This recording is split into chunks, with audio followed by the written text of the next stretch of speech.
কালীগঙ্গার নিস্তব্ধ জলে এখনো যেন ভেসে বেড়াচ্ছে এক মর্মান্তিক আহাজারি।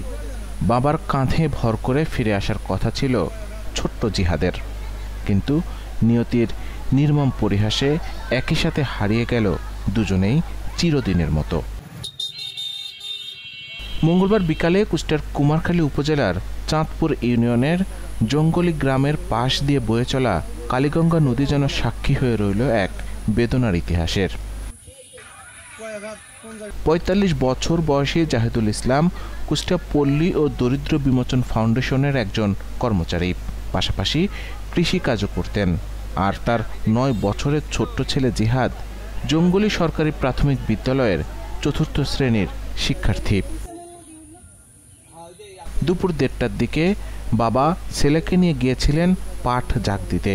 সেই সাধারণ একটি কাজই হয়ে উঠল তাদের শেষ যাত্রা।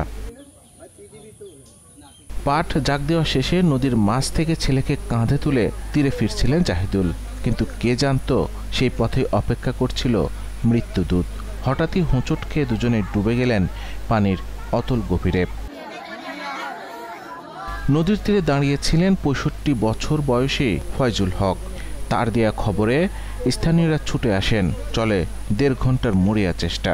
প্রথমে পাওয়া যায় ছোট্ট জিহাদের নিথর দেহ, তারপর একই জায়গা থেকে তোলা হয় বাবার মরদেহ।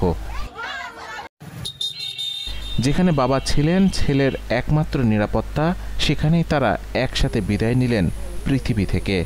যেন নদী নিজেই তাদের টেনে নিল এক চিরন্তন নীরবতায়।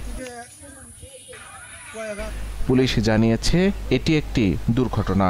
মরদেহ উদ্ধার করে পরিবারের কাছে হস্তান্তর করা হয়েছে। এই ঘটনায় গ্রাম জুড়ে নেমে এসেছে শোকের ছায়া। কান্নার রোল উঠেছে জাহিদুলের বাড়িতে।